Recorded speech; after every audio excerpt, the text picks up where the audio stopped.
Guys, the Kubo greatness has been in full swing, and it has been in full swing for quite some time now, ever since Burn the Witch came out a couple of years ago and whatnot, and then we're getting the 1,000-Year Blood War arc in the anime now, and then we got that 73-page Bleach one-shot for the 20th anniversary of Bleach, and it's revealed that it is going to be an arc, and and this video is going to be about, like, me talking about things in that Bleach one-shot, in that new one-shot of, like, things that I've been thinking about and everything, and things we're probably going to see and stuff. There's so many questions and so many things revealed in that 173-page beautiful Bleach chapter that just got us all thinking, and the hypeness for us Bleach fans, or just us Kubo fans in general, has never been higher than what it is now. So without further ado, anyways, let's get into this video. Things I want to start talking about is,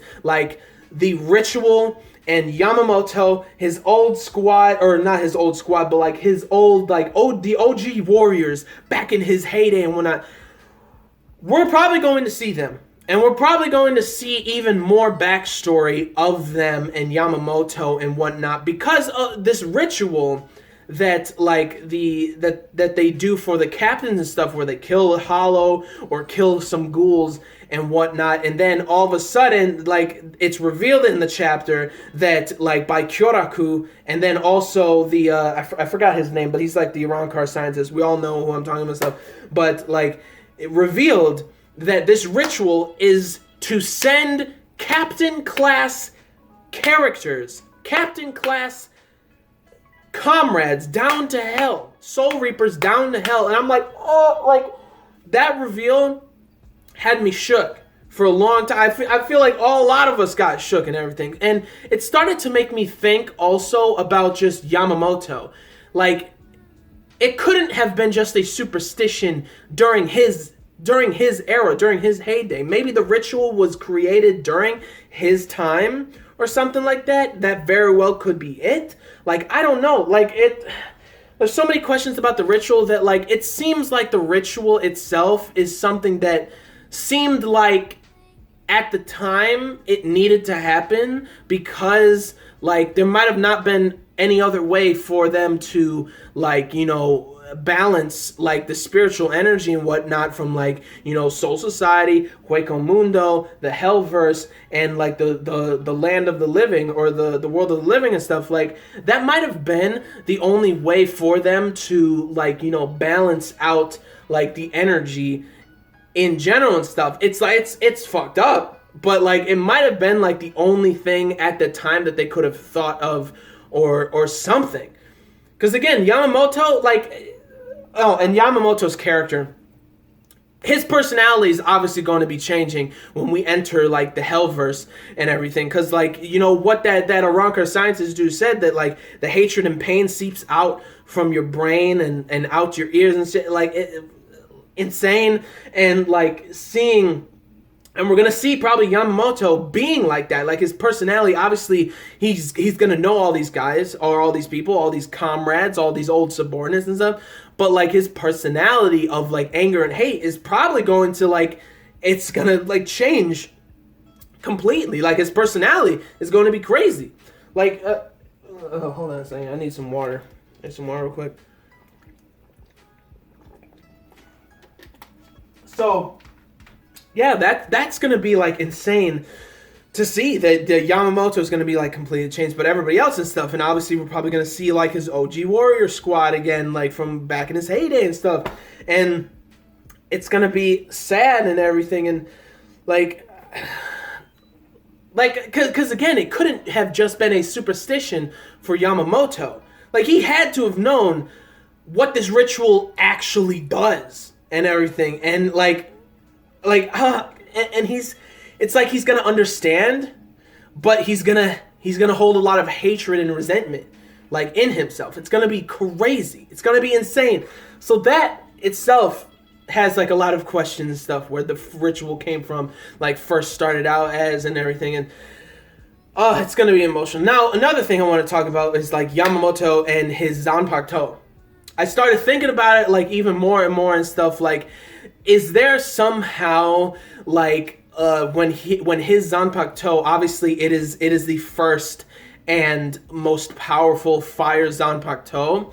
So I'm thinking, did some of the material to make his Zanpakuto, like a small part, like came from maybe the Hellverse or something? Because like his Bankai and his Zanpakuto is like is kind of like a small manifestation of like literally the sun and everything, and like in the heat and whatnot, and like his abilities about like even like he can resurrect like scorched like skeletal remains of like old like enemies and stuff for them to fight for him and shit like that. And like there's a couple of his abilities that are kind of like demonic kind of. So I'm thinking that like, is there a connection between his Zanpakuto and the Hellverse itself or something? And when we see his Zanpakuto in the Hellverse, it's not going to be controlled, because a lot of like, you know, we see Ukitake's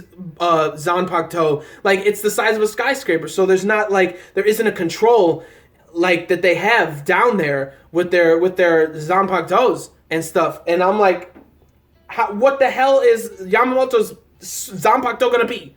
What is it going to be like? It's going to be insane. And it's going to be crazy. And the people that he's going to fight, it's like, I feel like... Now, I'll get to like the second part of the video, in that like I'll talk about like who I think are going to like... People are going to fight each other and stuff. So anyways, let's move on to like the fights that we're probably going to see in this arc. Which, like, this whole arc itself is hands down going to be one of the emotionally heavy arcs that we've ever gotten in Bleach, period. Like it's probably going to be the most heavily emotional in terms of, well, not in terms, but because they're going to be fighting or having to fight their old comrades and stuff. That is going to be immensely heartbreaking. Like, it's going to be ridiculously heartbreaking, right?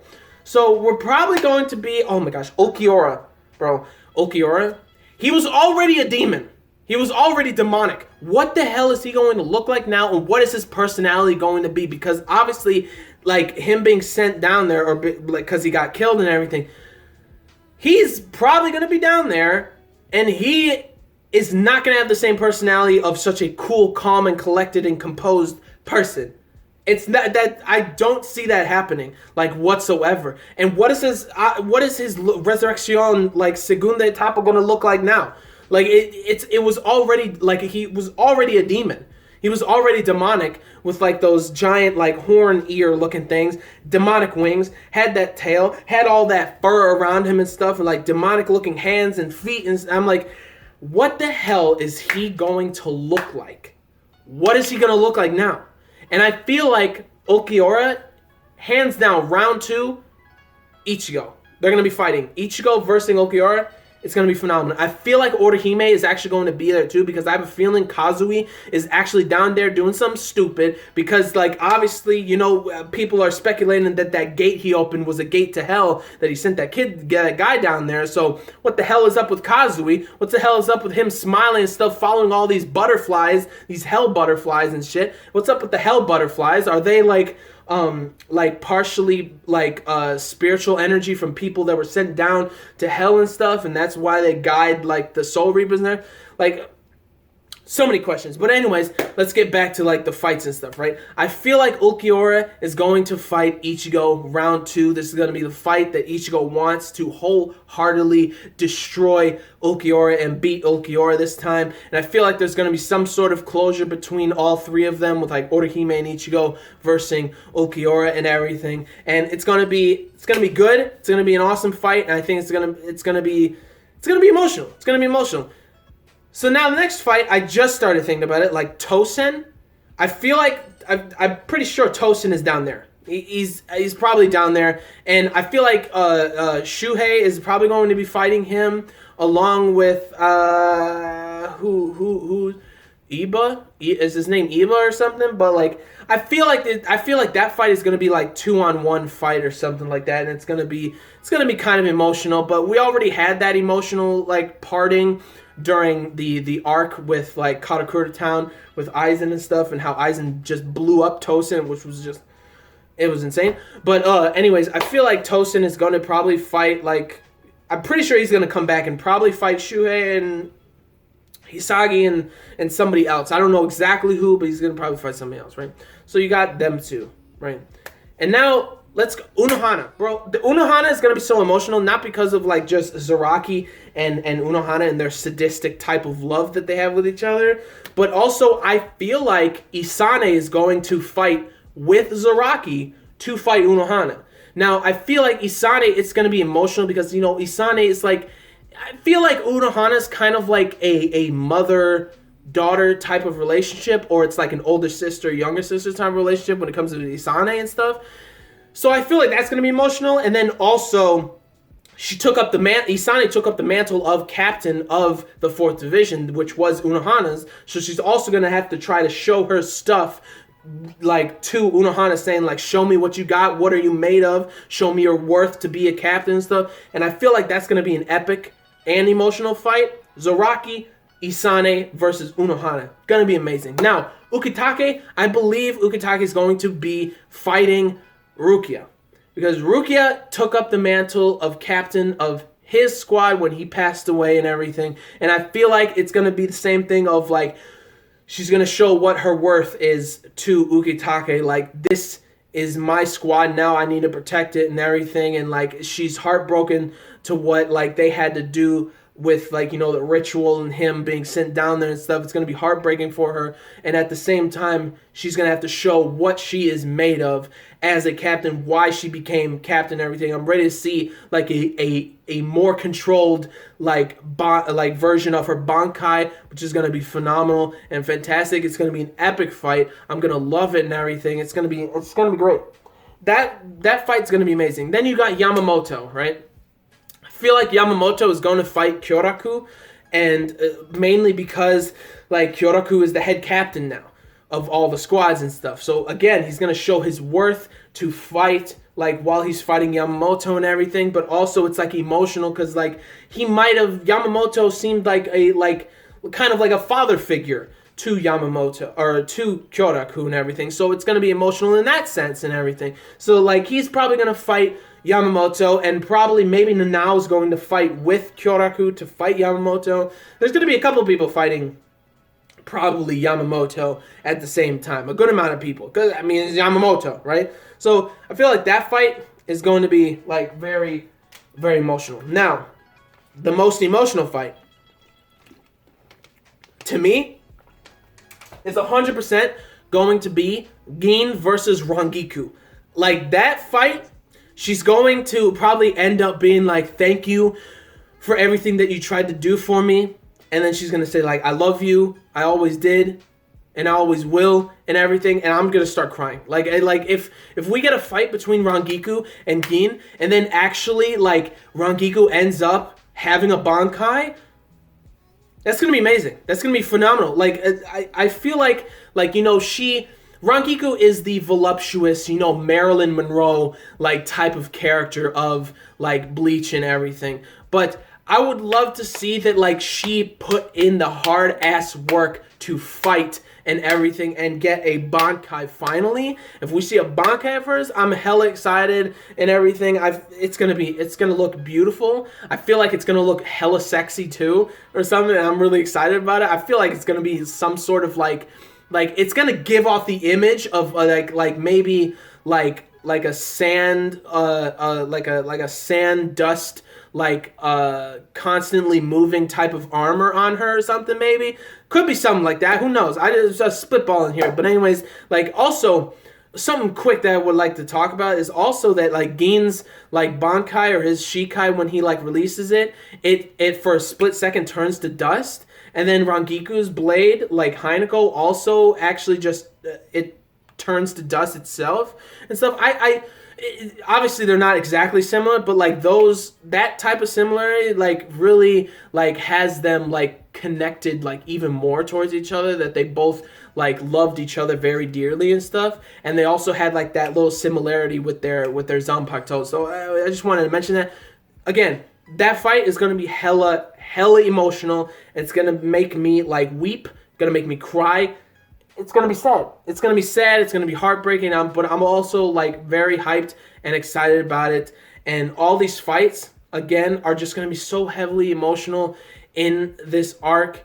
Like, again, what the hell is up with like this ritual? Like, again, there's a lot of secrets that always keep getting revealed in the Soul Society and whatnot. But at the same time, it's not that the Soul Society is bad or evil or anything like that.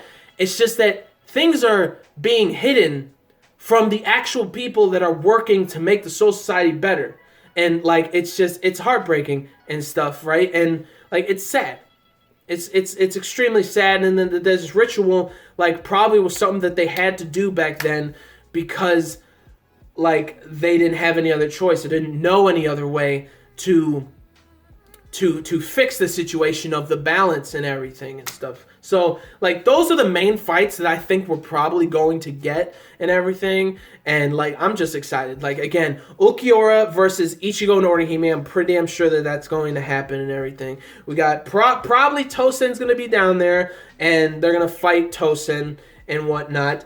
And again, we got Ukitake, I believe, versus Rukia, and maybe Renji's gonna be with Rukia because you know, husband and wife, they gotta fight together and make it work and shit. So I think that would be really freaking cool if Ukitake is gonna fight Rukia and Renji. But who knows? I feel like mainly Rukia is going to fight Ukitake, and then you got Unohana fighting Isane and Zaraki. I wholeheartedly believe that's going to happen. And then you got Yamamoto fighting Kyoraku and maybe Nanao. And then, all the other captains of the old days, in Yamamoto's heyday. We're probably going to get more stuff about that. And maybe they'll be fighting and stuff. It's going to be, insane. It's going to be ridiculously crazy. And, what are all the other captains going? Who are they going to fight and stuff? I believe also that a lot of Arankars or Espada are actually going to be reinforcements, for teamwork, because the 1,000-Year Blood War arc, you got